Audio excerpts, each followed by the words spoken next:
Be a part of the best pro wrestling podcast today by supporting the Going In Raw Patreon. You can enjoy access to the live taping of the show, exclusive merchandise, and patron-only episodes, and so much more. Support Going In Raw today. Click the link in the description.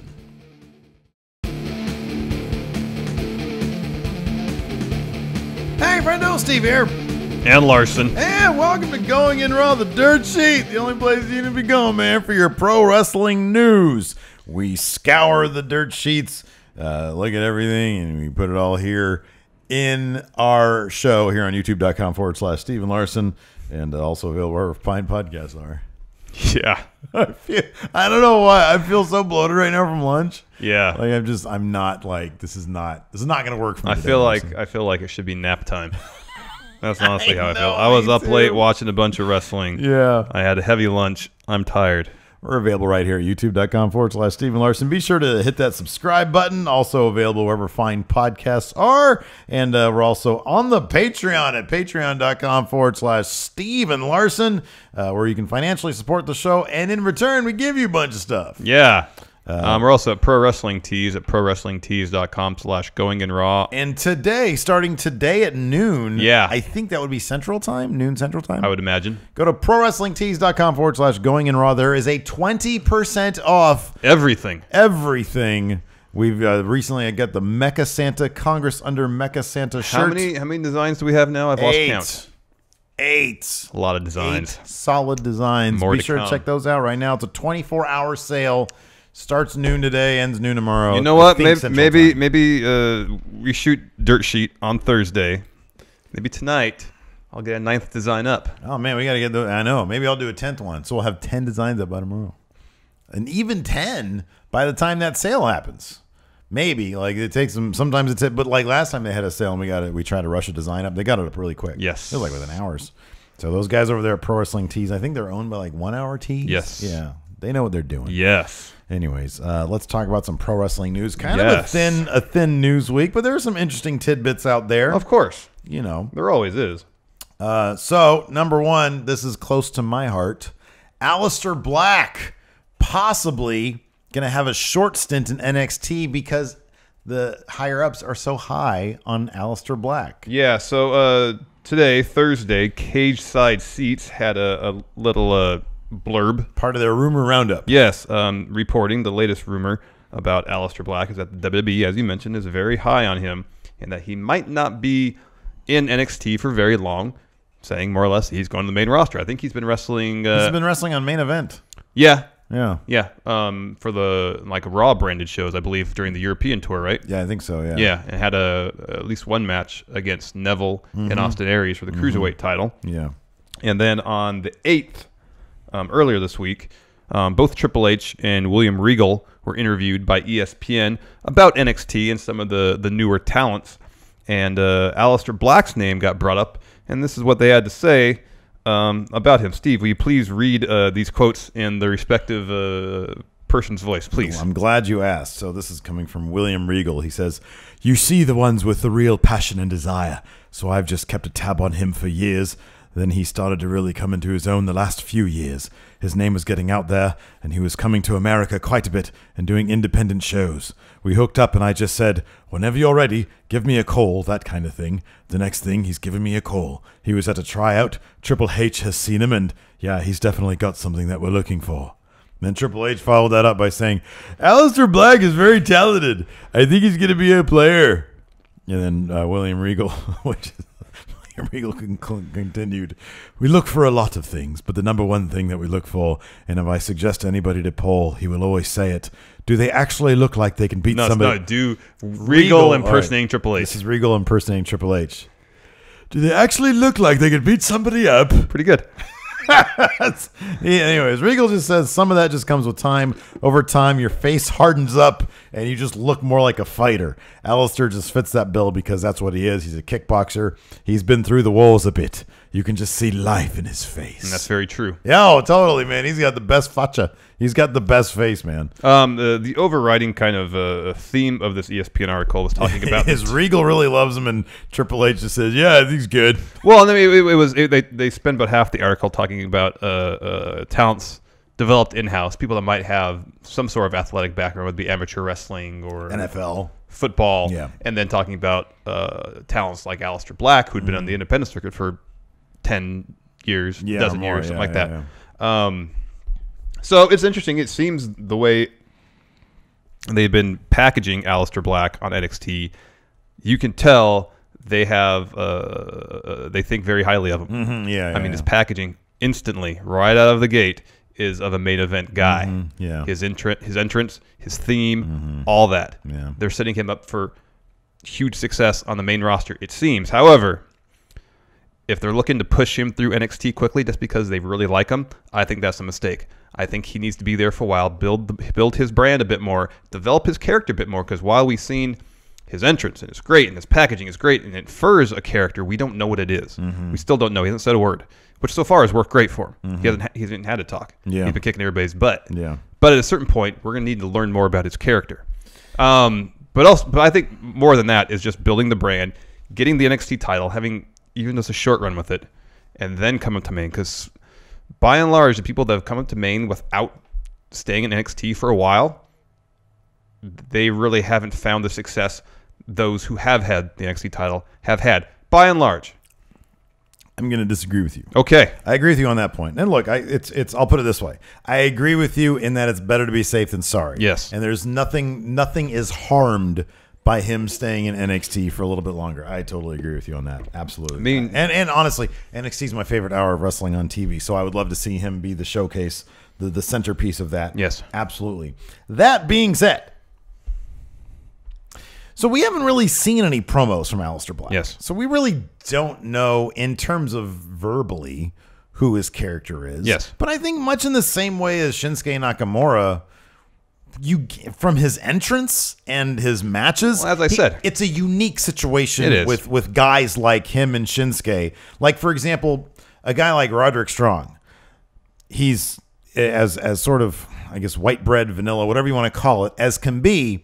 And that was the problem with him until you got those video vignettes. And then it's like, oh, wow, we have an entire, like, sort of character thing to grab onto and to understand why I'm into this guy. Yeah, but if you're going to use the Shinsuke example, I think that's the perfect template for Alistair Black. Keep him in NXT a year. Let him build his brand. Get familiar with American audiences. And then they can call him the artist, Alistair Black. He'll have a feud with Dolph Ziggler out the gate. I don't know. My thing about Shinsuke was, yes, Shinsuke did that in NXT.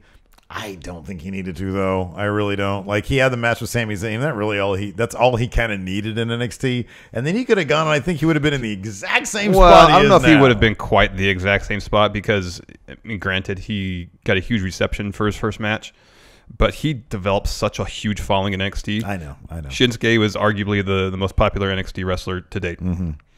Finn Balor might be the only rival. And I'm honestly playing devil's advocate with you because I totally want to be in NXT. But that being said, I do think that there is a special space reserved for guys like Shinsuke, who I think was in NXT for a long time for a couple reasons, but everybody knows he could have left there long ago. Alistair Black is the kind of guy that, I mean, you see so much of who he is without him even having to say a word. I know. Which is crazy. Like, it is. That's the thing. We had a conversation on our NXT 205 Live recap yesterday, or 2 days ago, right? No. What is today? Wednesday? Today. It was Thursday. Yeah, yesterday. This goes on Friday. That'll be Thursday, yeah. Where somebody asked, the question was, I'm a big Hideo Itami fan. Why are you guys saying Alistair Black should go to, be pushed to the moon to Maine and Hideo belongs on 205 Live? And because there is I felt, honestly, here's the difference. You can go back and look at my tweets on this. When Shinsuke made his actual debut at TakeOver against Sami Zayn, from the moment his music hit to when I saw him, I was completely blown away. Completely. There was no getting to know you. There was nothing. It was just, I am immediately all in on this guy. There are very few. It's so few and far between that you see that. But when I saw Alistair Black and the way they debuted him, I was like, I am so completely into this guy. And I have a feeling that is sort of a transcendent thing. Should he stay in NXT? Absolutely. Will you build that following? Yes. I love the idea that somebody like Samoa Joe, Finn Balor, Shinsuke Nakamura are these almost monsters in waiting in NXT. And so as a fan of like, oh, when are they going to come up to main roster? When you're on main roster, you've established that, oh, this guy is dangerous. Yes. This guy is a beast, and he's going to come up. And so from that perspective, for me, that's the biggest argument to be made to keep him in NXT a while. Yes. Because it's like... It's building his brand. There's that anticipation of, well, you think you're hot S. You think you're hot shit, Samoa Joe. But then Alistair Black is waiting for you, or whoever he launches into a thing with. This guy is over here waiting. And yeah, it is from in sort of corporate speak, it's building your brand, but from storyline speak, it's there's some stuff going on over here, and I want to see him destroy everybody. Yeah. And so everybody's going to be freaked out because they know what he's done in NXT. Yeah. So yeah, I mean, there's a lot of good reasons for him to stay in NXT, but I like the fact that they're so high on him. Yes, and I think regardless, that means good things. These quotes, yes, should throw some cold water on the idea that he's going to 205 Live. I don't know. I confirmed it on my 205 Live. You confirmed it on my notes. I did 205 not. Live. I can confirm that I did not confirm that. 205 Live. He's bound. Yeah, I think he's gonna be a real player. I'm looking at him to take the belt off Neville. What? What did you say, Triple H? Anyways, moving on. Nothing. I didn't say anything, Steve. So you expect? You would think they would follow the Shinsuke model for Alistair Black, yes. Keep him in NXT for about a year. Okay, well here's the difference. I would say keep him in NXT for 6 months, and I'll tell you why. Because I think that Shinsuke was there for the final 6 months because they needed him in NXT. NXT needed him. That's why I think Shinsuke was there for so long. I think NXT doesn't need that anymore. I don't think NXT needs Alistair Black because they have bang, bang, bang. Oh, bang. I know. They have everybody the roster else. depth is insane So right now. Yes. they're kind of in a position where they can do what they want with whomever they want because they have so much depth. When Shinsuke was in NXT for as long as he was, and then they even advertised the European tour, and then they pulled him off of that because he's on main. Yeah. So they needed Shinsuke because Finn had moved up. You have Samoa Joe, the monster heel. So they needed Shinsuke to anchor NXT. They have Bobby Roode now. And if Bobby Roode if they decide to call it Bobby Roode, they've got X number of guys waiting to go. I know. And so right now, it makes me wonder if they're going to follow the Shinsuke model had they not needed Shinsuke to stay in NXT. And I wonder what that model would have been. I don't know. If it would have been 3 months, 6 months, 8 months, or a year. I don't know. But I think they're going to do what they want to do with him. I do hope that they establish him at least over a period of 6 months as like this monster. But it also wouldn't surprise me if they have. My thing is if they have sort of a plan booking wise for the NXT Championship that doesn't need to go through Alistair Black. How do you keep him fresh? I don't know. I don't know. How do you have like a short reign? How do you have him drop it? Oh, I know. I don't know how you do all that. I don't know stuff. either, but yeah. Because all the while, short reign make him weak. All the while keeping him strong, yes. Exactly. You just can't have him, demolish, Performance Center wrestlers for 6 months and call him up. Right. He needs to be in some real feuds. Yeah. No, I absolutely agree. We need, part of, as you say, building his brand, part of building his brand has to be he needs to be dominant down there. And like, granted, you can be dominant against Performance Center up and comers, but you need to be Bobby Roode needs to be afraid of you. That kind of stuff. And I would suspect it got cut from the latest episode of NXT, but Sanity attacked Roderick Strong following his match with Hideo Itami. Yeah. I would not be surprised after that program ends. We've been saying this for a while that Sanity versus Alistair Black is money. That'd be a great feud. Yeah, that'd be a really good feud. So it'd be a matter of, how do they want to handle the belt situation? Can they dance around that? But yeah, they can. Here's an option. They could develop Alistair Black to such an extent that he's so dominant, so feared that Bobby Roode just literally says, not gonna have a match against this guy." Well, that's what he needs to be. Yeah. That's what he needs to be. And somehow Bobby Roode always kind of gets himself out of this situation, having to defend the title against Alistair Black. Maybe Alistair Black just says, all right, you're not going to face me. I'm going up to Maine. Mm-hmm. Yeah. So they almost book him so he's larger than the title. Well, that's kind of the point I was getting at, is that you need to book him larger than the title. That's the point. Because it almost does kind of feel like a guy like him. And I mean, honestly, it felt like that towards the later days of Shinsuke's title run when he had the belt. That, you know, you start to think you're better than that. You know, like you need to move on. Yeah. You wearing that belt is simply a reminder that you shouldn't be here anymore. And Alistair Black, I feel like it almost feels like, man, what's a good example? I mean, I guess Finn Balor in the Universal title. It's like it almost feels like, or I'm going to say this, it's like Goldberg, because there was no real program with Goldberg leading up to his win against Hogan.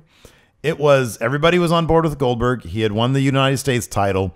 And then one day when they wanted to pop ratings, J.J. Dillon came out and said, next week we're going to have Hogan versus Goldberg. And everybody freaked out because it was like, oh, man, they're going to do this. They're really going to do this.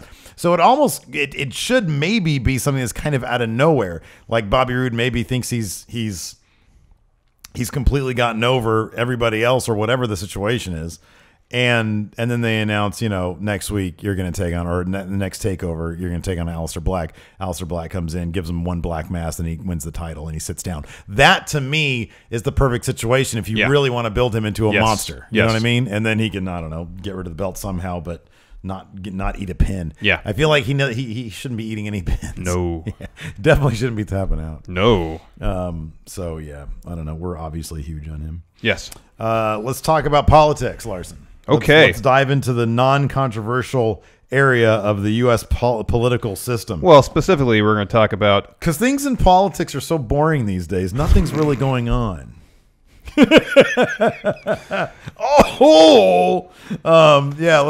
we're going to talk about The Rock, because we, about 5 months ago, on an episode of Dirt Sheet, we talked about The Rock possibly running for the highest office in the land. Well, I think he spoke to... We interviewed The Rock and asked him... point blank. That's why you guys should go watch those old Dirt Sheets again. That's not true. I believe it was when he Vanity Fair. Okay, yeah. And GQ recently featured The Rock on the cover of their comedy issue. Mm-hmm. And he's got that Baywatch movie coming up. Yes, and they included an interview with The Rock inside, and The Rock speaks again about maybe running for president. Mm-hmm. This is a couple quotes from that interview. I don't have a Rock impersonation, so you can go ahead. I know.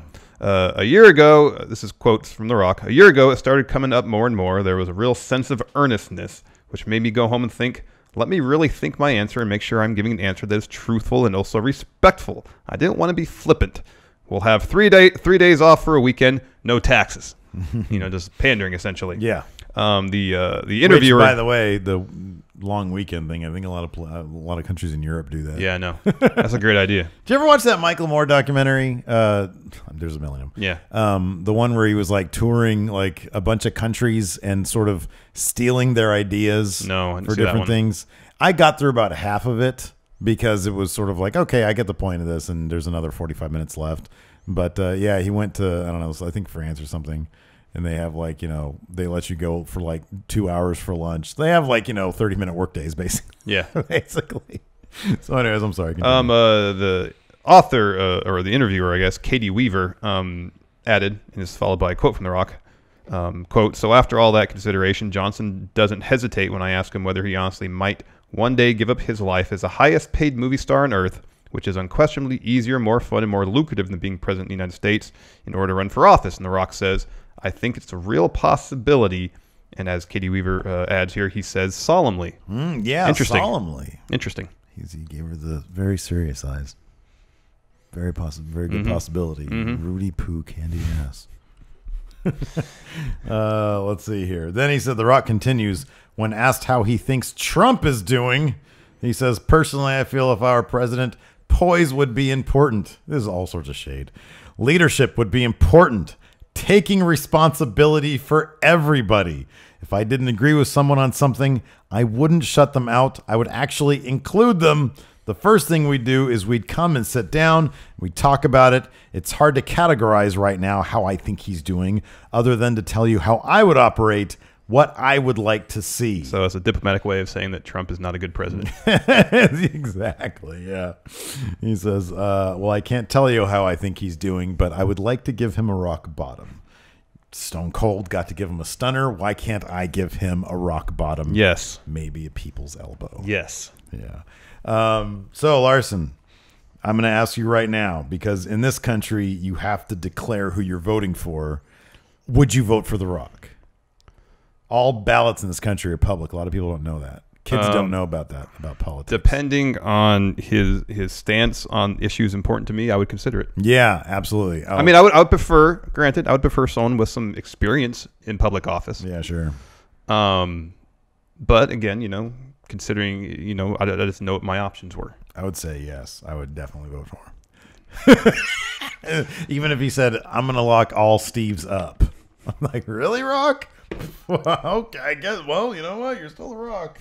Yeah, no, like you said, you know, you have to, when he gets there, you know, when he gets up there on the debate stage, see what he can do. Yeah. See, you know, you always want to know, look, man, I just want somebody who is, because governing is difficult, as people are finding out right now. You know, you want somebody that you think will have the best interests of not just you and your family, but like of the country, yes. You know, from bottom to top. Yeah, you know. Yeah. And so, and you'd like to vote for someone who would take the job seriously. Right. Exactly. So we're just looking at each other. Like, you guys know we're dirty liberals. What do you who takes the job seriously? Yeah. And is thoughtful. Yeah. Who would collude with the right people? You know. Who would collude with good, intelligent, smart people? I was going to say who like scientists. Yes. You know, people who understand that climate change is a real man-made thing. Yes, exactly. Yeah. One thing about right now is that regardless of where the current political trajectory takes the top level of the government right now, I wonder how susceptible the American people will be to another outsider coming in. No, that's a fair point. I would like to think that this current administration is not, you know, going to be a litmus test for that, because it's not a very good one. No. But yeah, I don't know. If I would like to think that if somebody can show that they're thoughtful, they're inclusive, they're everything The Rock has been talking about here, you know, just vocalizing how he would approach things. You know, I would like to think that people would still have an open mind about having somebody who maybe doesn't have a lot of experience, even though I concur with you that, you know, if you need a plumber, you get a plumber. Yeah. And not somebody who just says, you know what? He says, I know how to fix pipes. Somebody says, yeah, I've heard plumbing can really line my bank account, so I'm going to say that I can do that. Anyways, next. So we talked last week, I believe, about there's a Vince McMahon biopic. Was it last week or 2 weeks ago? It was 2 weeks ago. Maybe it was 2 weeks ago. Anyways, it was recent news. We did a story on Dirt Sheet about it, because the day we recorded Dirt Sheet, there was a breakdown of various old drafts of the script. And it was amazing. It was interesting. Yeah. So Linda McMahon was recently interviewed by something called GV Wire. I have no idea what that is. I have no idea what that is. And she had the following to say about said Vince McMahon biopic. She said, I don't know, but I've heard rumors of that movie too, and I'm not too sure that movie will ever see the light of day. Number one, Linda, why are you talking like William Regal? Number two, yeah, good question. You've seen these scripts. You know exactly what they have in them. You know what's going on here. And if she's only read the scripts that were written previous to such a politician, Vince being attached to him, well, yeah, that movie's never seen the light of day. No. But if Vince gets his hands on it and basically writes the script himself, there's a pretty decent possibility that movie will get made. Well, yeah, I mean, I guess that's the thing is, you know, that's one thing you have to ask about WWE acquiring the rights to the Vince McMahon movie is, do they acquire the rights simply to bury it? I hadn't thought about that. You know, they just do it because they're like, we don't ever want to do this. I mean, that is a distinct possibility, just to sort of shut the lid on that ever happening. That's a possibility. But then again, you know, from what we hear about Vince, I wouldn't put it past him to make a movie about his own life. Yeah, I don't know, man. But you hear, I mean, Vince, to put it, you know, Vince seems like a very complex individual. I know, exactly. So in one sense, I can see how he would be really into it. another sense, I would see how he'd be not. Because Vince, and that might change day to day. The thing is, at any year, Vince should be a headliner for the Hall of Fame. Yeah. And I don't think that will ever happen while he is alive. No. I don't think that'll ever happen. And so, in one respect, Vince understands that it's about the wrestlers. He inserts himself when he, in terms of on camera, because he knows that it can pop ratings. He does that strategically, not because I don't believe out of ego. I think the man has a massive ego, yes. But I don't think it would manifest itself. I don't think it does manifest itself in making a movie about his own life. Yeah, exactly. But then at the same time, his amazing bit on the Edge and Christian show, season 1 or the first episode, when he pokes fun at himself, when he's so that's the thing, is he seems like he simultaneously takes himself really seriously, but not. Yeah, I know. Depending on circumstances, I know. I would think that, just speculating because I've never met the man. This would seem to be a bit too much. You know what I mean? Like, this would be the kind of thing where it's like, it might almost seem like damned if I do, damned if I don't. So why even bother doing it? Yeah, I hadn't thought about the possibility of them locking up the rights to not do it. Yeah, that wouldn't surprise me. Yeah. But she does leave some wiggle room, and Linda has, she is a politician. She says, I'm not too sure that movie will ever see the light of day, potentially talking about the scripts that are already in existence. Yes, not anything that Vince has had a hand in writing. Right, exactly. So I don't know. I would honestly, it would not surprise me if they bought it to bury it, and Vince, because Vince would be like, that doesn't sound good. But if they did something that was sort of in the spirit of what they wanted publicly to be out there about the WWE, but at the same time, kind of, tongue in cheek about it. No, exactly. Yeah, and like I think that knowingly putting that out there as kind of this false narrative to kind of just make it a light comedic journey through the creation of the WWF as we know it. Yeah, the resurrection of Vince McMahon, like a Christian based comedy. So I don't know. We'll find out over the next couple of months if there is actual development. Probably years. You think it'd be that long? I don't know. If they did it, I think they would. I'll put it this way: if they bought it to do it, I don't think it would take that long to whip up a script that would be in keeping with what they'd want to do.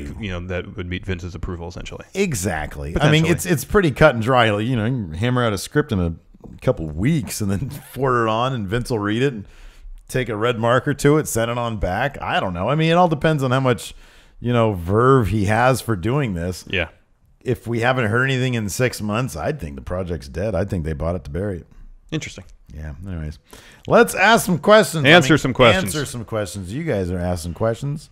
Nathaniel Elias Sampson the Drifter. First time question here. With Braun Strowman out 4 to 6 weeks, who do you see as the next top contender for Lesnar's belt if Strowman can't make balls of fire? Also, what is next for Roman now that they have to rewrite Extreme Rules? Thanks again, friendos, for everything you guys do. Also, I'm a new patron. Love the show. And we love you, Nathaniel. Thank you very much. Elias Sampson. Thank you. So, both Meltzer and some other outlet talked about... It's like HC Wrestling or something. Something, I can't remember who it was, about the plans for Reigns going forward. Both Lesnar and Reigns going forward. Meltzer said it was going to be Bray Wyatt filling in for Strowman, correct? Yeah. That's the idea I got. And then I read elsewhere that it was going to be The Miz. Right. I guess, which would make a certain amount of sense because I think we all suspected that Dean and The Miz would have their Intercontinental title match at Extreme Rules, but instead that match is happening Monday. Right. Wrestling Inc. Wrestling Inc. Wrestling Inc. Okay. I'll find the link and put in the description. Which makes sense if they're going to hasten the conclusion of that feud, Ambrose and Miz, so the Miz can get involved with Reigns, and so they don't want to disturb the Balor good point. Wyatt feud that they've been working on a little bit. That all would make sense. Yeah, we've seen Wyatt Roman before a couple years back. Yeah, sure. I don't think we've ever seen Reigns Miz.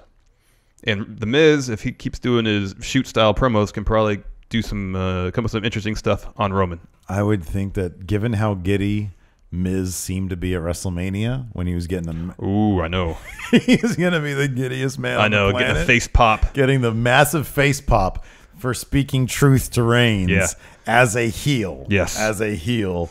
That sounds like Miz would love it. Yes, and that would be a lot of fun to watch. It would be. As for Lesnar, I've heard Rollins and I've heard Balor for Great Balls of Fire. But considering Balor and Wyatt, assuming that program is on track, it would have to be Rollins, I guess.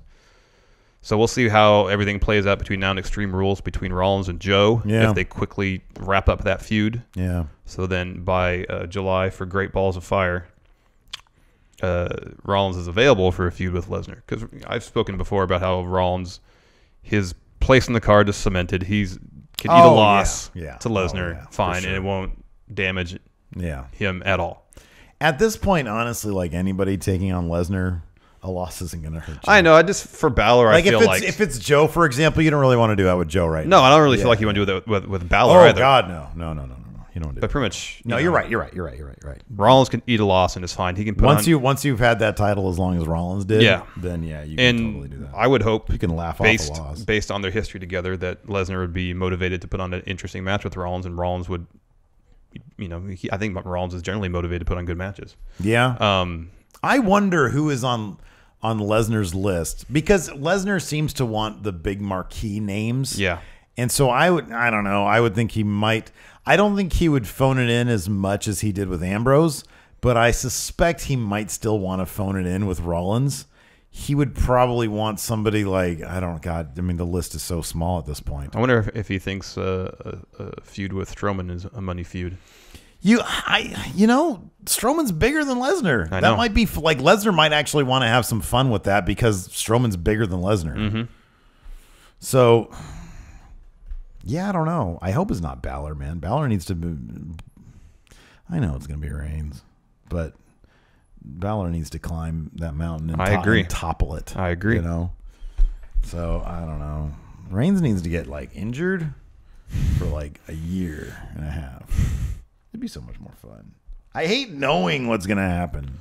I hate knowing that. I do, but at the same time, sort of like when we see the betting odds on pay-per-views, knowing what is favored to happen, because generally it happens. And then when it doesn't, and then there's that tension about whether it's actually going to happen just because someone's favored to win the match. Yeah. So I find that interesting on occasion. Yeah, no, I agree. Next, Timothy Lemieux. Hi, Stephen Larson. Is there any wrestling gimmick you hate that everyone else's love? His is Broken Matt Hardy. Interesting. Is there a gimmick that you hate that everybody else loves? I don't like Demon Balor. Oh yeah. I get your reasons for that though. I like regular Fonz Balor. I like him in the leather jacket. I think that's way cooler.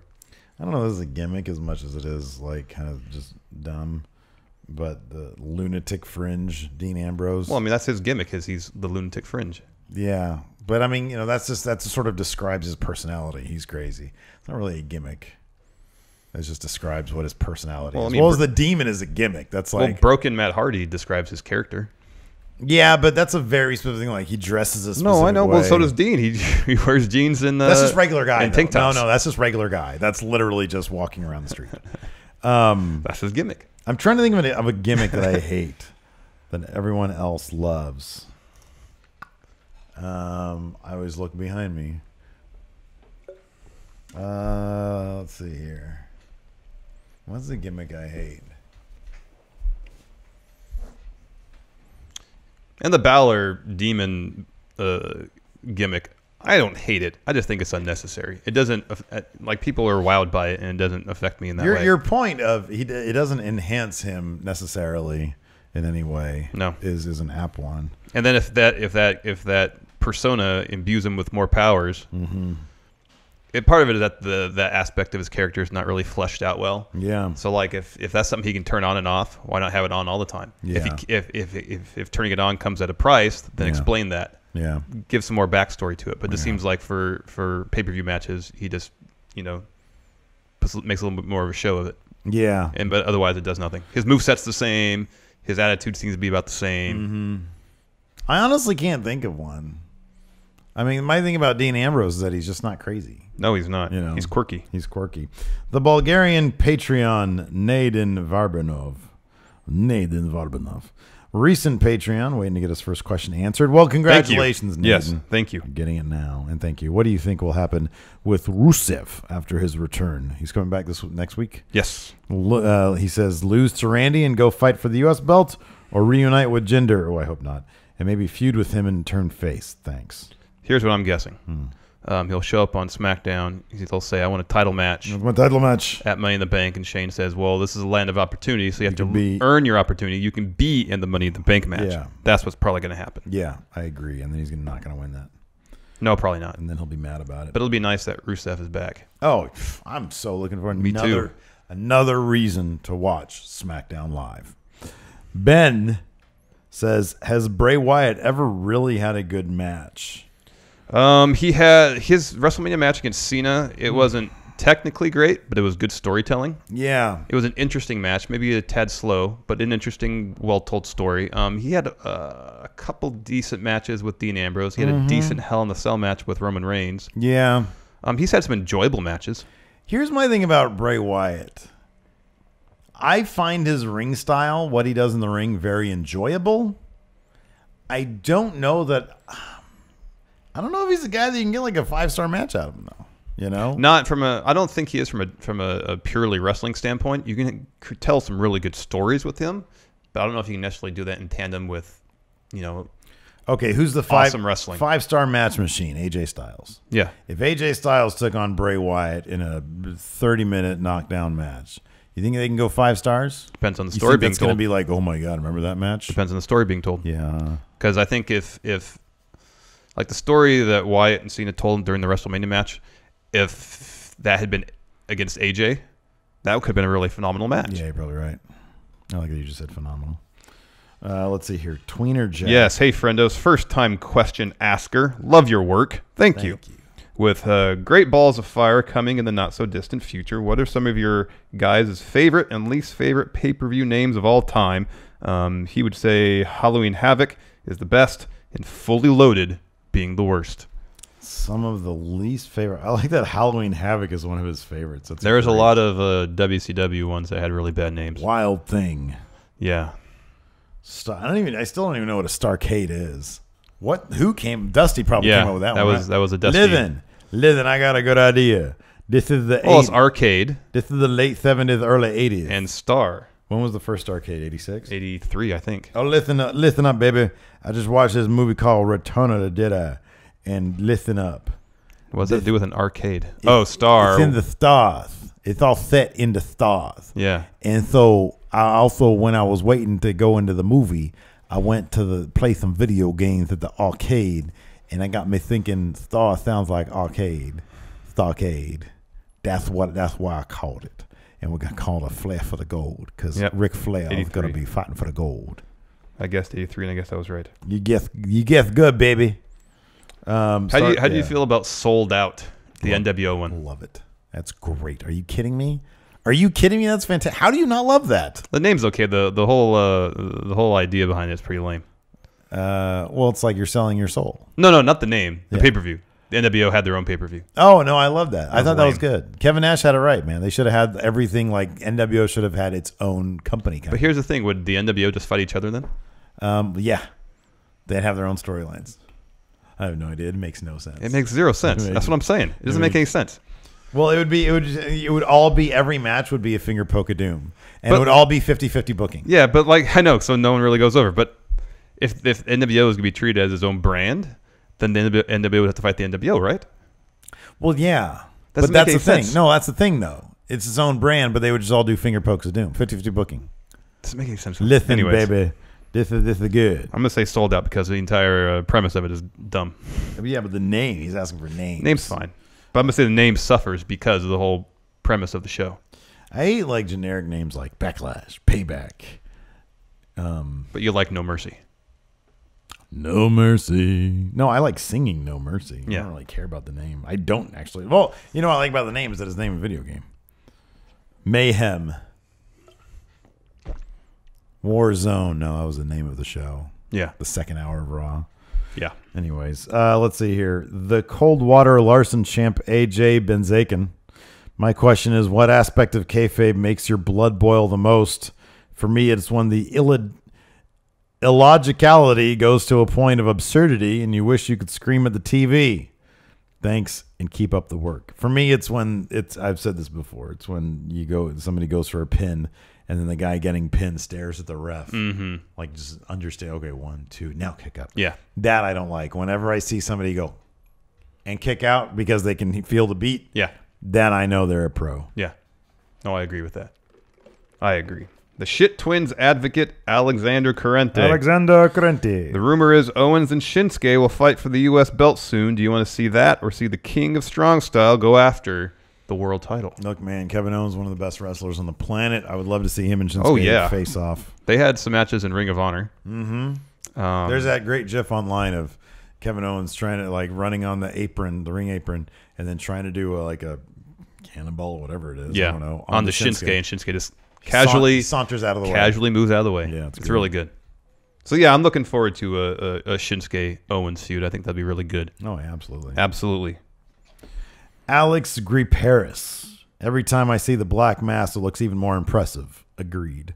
Have you ever seen a better looking strike in wrestling? His feels like the most precise. It does. That's the thing. It's quick and it's precise. The fact that you're doing a spinning heel kick, like you're not looking most of the time you're doing it. You have to understand spatially where your foot and his face is. Yes. And then the fact that he drops like a freaking sack of potatoes. Yeah. Oh, it's great. It's pretty good. A better looking strike in wrestling? I'm going to say no. But I'm not really, The clothesline from hell was pretty rad. Discus 5-arm. Oh, man, when he busts that out on TJ Perkins or Neville, I think it was Neville this past week. Oh, that was cool because it was like it came out of nowhere. Yep. Kenny McKinnon. Unrelated, but how do you feel protecting talent has hurt the show? Seems like yesteryear there was always enough talent rotating through or even full-time jobbers like the Brooklyn Brawler around. So the big-time matches meant more, and you didn't have to protect so much with DQ finishes, run-ins, and so on. I feel like the guaranteed contracts that Hall and Nash paved the way for, of which I support a solid paycheck, but hurt the business overall. Is there a middle ground or a way to fix this? I mean, I guess there's always been talent that's been protected. Yeah, true. Hulk Hogan went undefeated before Warrior, years. 8 years, something like that. Something crazy like that. Mm-hmm. No, I don't think protecting talent is. I mean, they don't always balance. I would think in a lot of ways the 50-50 booking is a larger problem than protecting talents. Yeah, because you don't get like a real feel. But on SmackDown, didn't AJ Styles cleanly beat Baron Corbin last week? Yeah, a couple weeks ago. A couple weeks ago. But I don't think Baron suffered because of that loss. No, I don't. But it was surprising. It's like, oh crap, look at that. Yeah. I think they still surprise from time to time. It seems like something Raw does more often than SmackDown does. Yeah. Because AJ lost cleanly to Orton on SmackDown. Yeah. Which I wasn't really expecting. Right. So, I don't know. It's people need to be protected from time to time. That's how you determine your champions, Mm-hmm. It's kind of always been that way. Mm-hmm. Like when Stone Cold was coming up, he 8 losses. Mm-hmm. He had lost to Savio Vega in his first feud. So, yeah, we got some video questions. We do. First up from Adam Fella, the latest signee to Fun Wrestling. Yes, he's back with another video question. Let's see, Adam. Hey, friendos. Your newest Fun Wrestling acquisition, the 6-star savior, Adam Fella here, returning for another video question. I was at the gym today because I just got a membership, and while I was there, I came up with 2 questions for you. I'll make them kind of quick. If you were to have one wrestler that exists or existed in real life and one fuck wrestler to be your gym partners, who would those 2 gym partners be for you? My 2 would be the late Macho Man Randy Savage, rest his soul, and for my fuck wrestler, I would go with the underutilized Machka Man. Thanks, friendos. Take care. Thanks, Adam. Thank you. So we need... Congratulations on getting a gym membership. Yes. That's good. Yes. Heart health. Yes. So one Friendo Unified Championship wrestling superstar, one real superstar, wrestling superstar to be your gym buddies. Yes. Who are they? Okay, so my real superstar would be Charlotte, because she takes a lot of selfies in the gym. She always looks like she's having a good time while she's exercising, and I think she'd be very motivational. Yes. Yeah. What about your Friendo Unified Championship wrestling superstar? Man, so many to choose. I'll answer while you think. Okay. Real wrestler, I'm going to choose Ryback, because I think good. he's good to buy me El Pollo Loco on our way back from the gym. Completely counterproductive to working Well, out. not necessarily. You need your protein after you work out. Get a shake. As far as... You would say, you don't need that. Just have some feed me more supplements. See, that's going to be the problem, because I don't know what's in those supplements. I don't either. He'd be pushing those on you. That's big why I time. would prefer just El Pollo Loco. I know, but you're going to tell that to the big guy? Yeah. Larson. We'll have a conversation. Larson. Yeah, you'll have a conversation with the big guy. So, and my fun wrestler will be Top Notch, of course, because that's motivation. You seem to hate him on the show, though. You I and do. him are always beefing. I do. I dislike him. But, I mean, you know, he's hypercritical. He is. I would go with Earl Smothers. Well, again, hypercritical. Because I feel like it would be, number one, it wouldn't be in the gym. It would be like out in the woods. And like cutting logs. Yeah, exactly. It'd be old school. That's Yeah. kind of how I prefer. You get some fresh air. Yeah. Doesn't smell like sweat everywhere. Yeah. You'd be probably naked.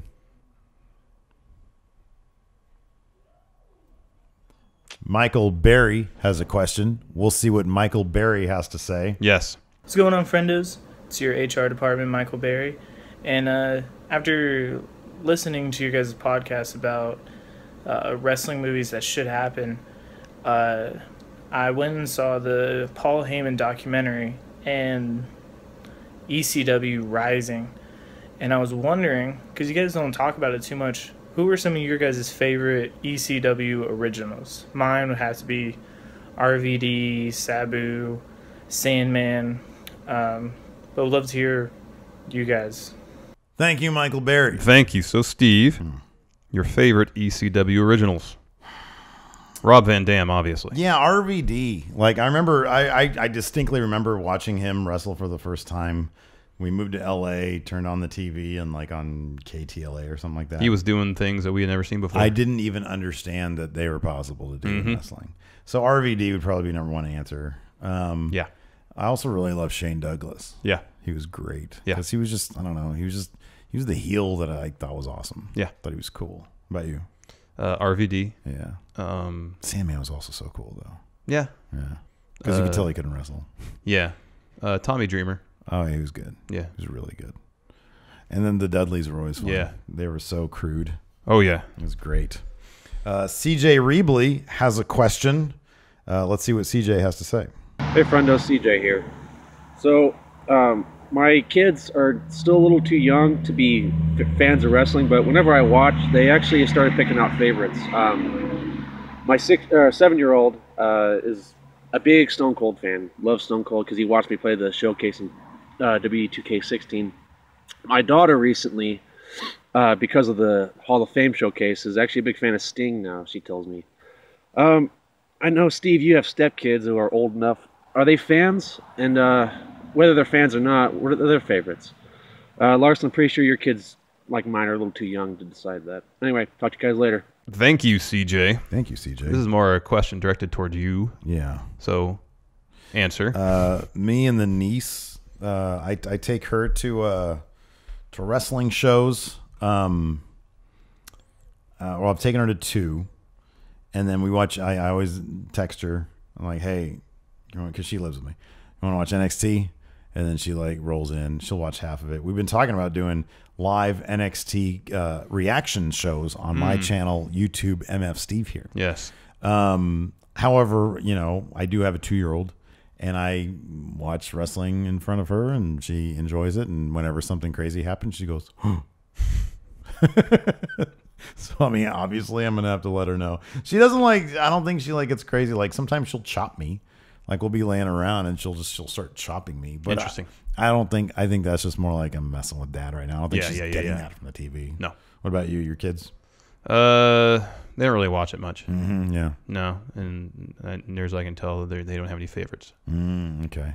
Yeah, no. So I tell my niece, I tell Talia, I want to be Alistair Black. Is that weird? And she's like, yes. And I'm like, fair enough. What do I know? I'm old. Let's see here. Next up, Jason the Cabbie. Yes.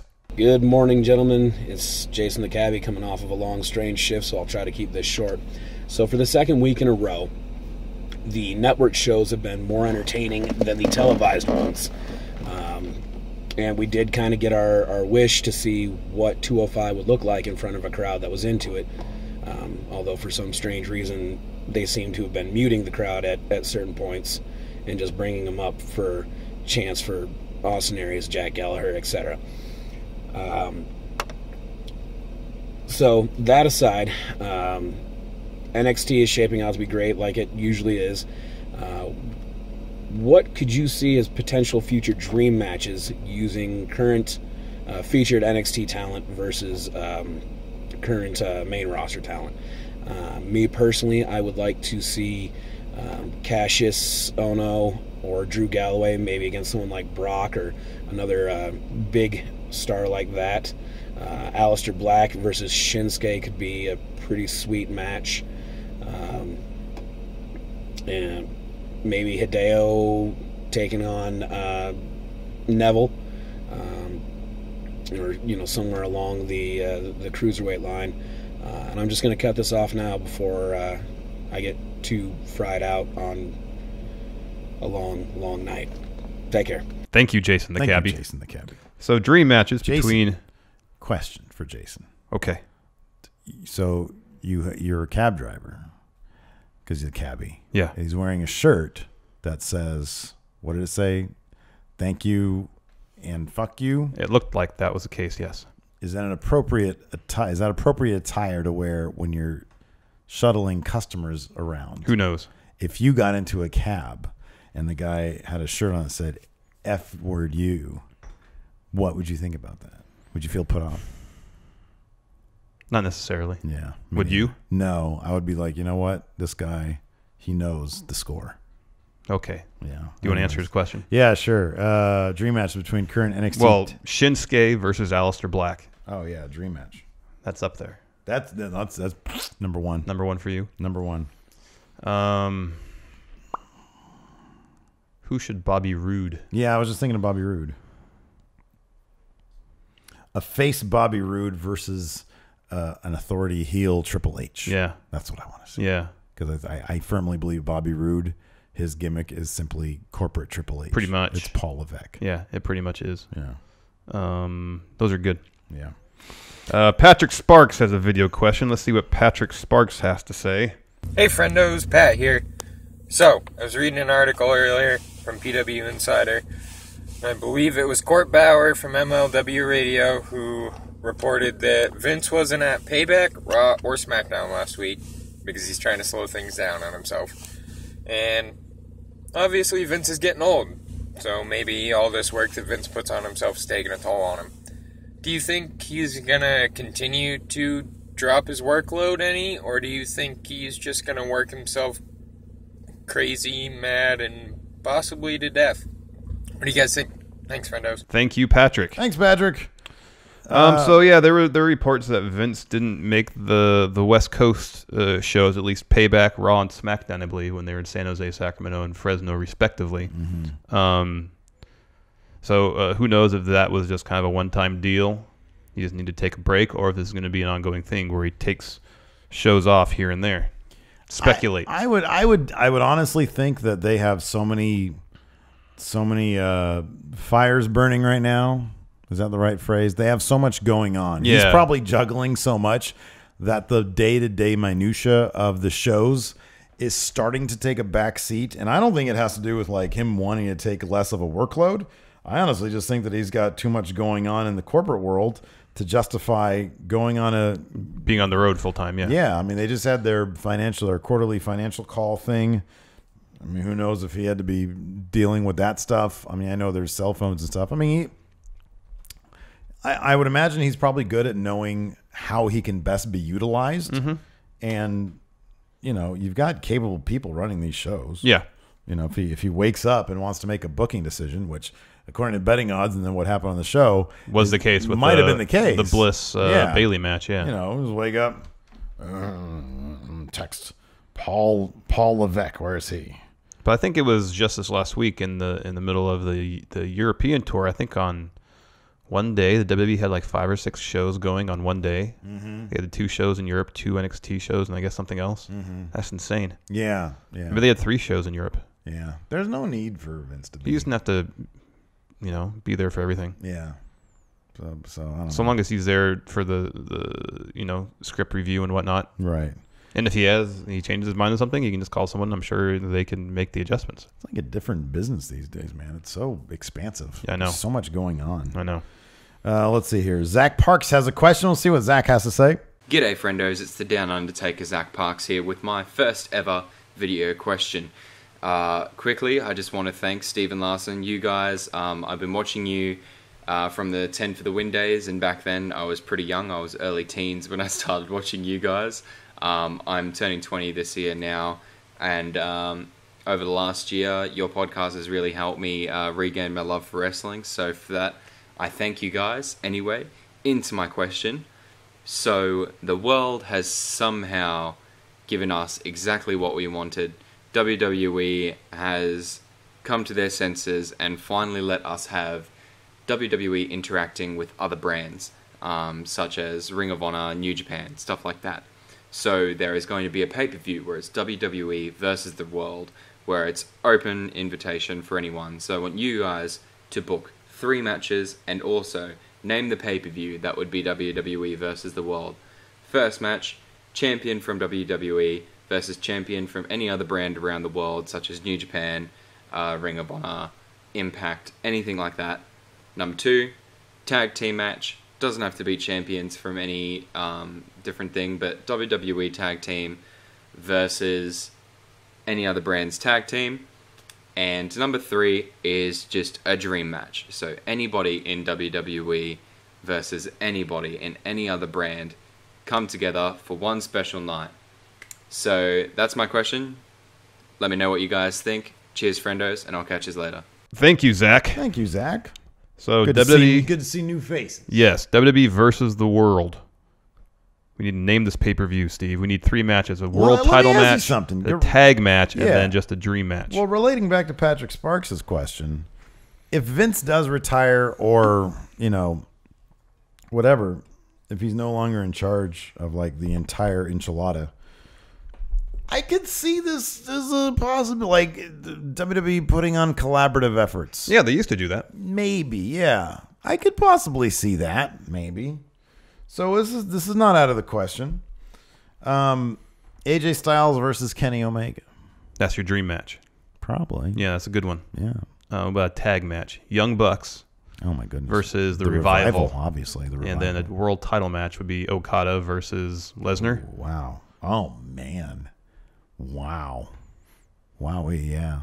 Okada versus Lesnar. That would be a solid show. That'd be crazy. You know what would have been better? Shibata versus Lesnar. I don't think either of those guys there wouldn't have been no give there. Mm-mm. It would just been worse, escalating. Mm-hmm, mm-hmm. I wonder what Lesnar would have been like if he ate that headbutt. He would have laughed it off. He just would have turned a little more purple. Yeah, maybe. Ooh, that's scary. Alexander. Oh, we have to name the show. Oh, name the show. It would be WWE versus the world. Okay. It's such a disservice to like whoever they're co-promoting it with. It's like, well, New Japan wants to. No. It's How about versus this? the world. WWE versus New Japan World Tour. Oh, there you go. World Tour. That's okay. There you go. You win. That's good. That's perfect. And it pays homage to our favorite wrestling game. Of course. WWE, New Japan World Tour. World Tour. Oh, I like that a lot. That's good. Final video question from Alexander Carente. Let's see what Alexander has to say. DIY and AOP are going to put on a phenomenal match in Chicago. Which of those 2 teams do you guys think has a better main roster chance of success based on what they've done in NXT? Cheers, guys. Thanks. Thank you, Alexander. Thank you. So, DIY, Authors of Pain. I've got the algorithm for tag team wrestling. And for that reason, I think Authors of Pain will probably fare better on the main roster. Look, man, I trust math, and Paul Ellering, no, he has the algorithm. Yeah, he knows the math. He knows the math.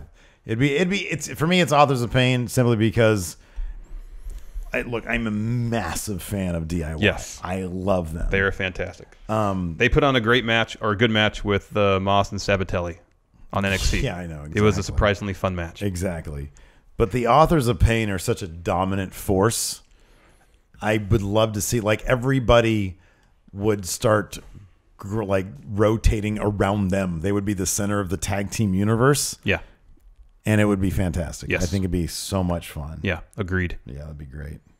Because everybody would have to climb that mountain. Yep. Yeah.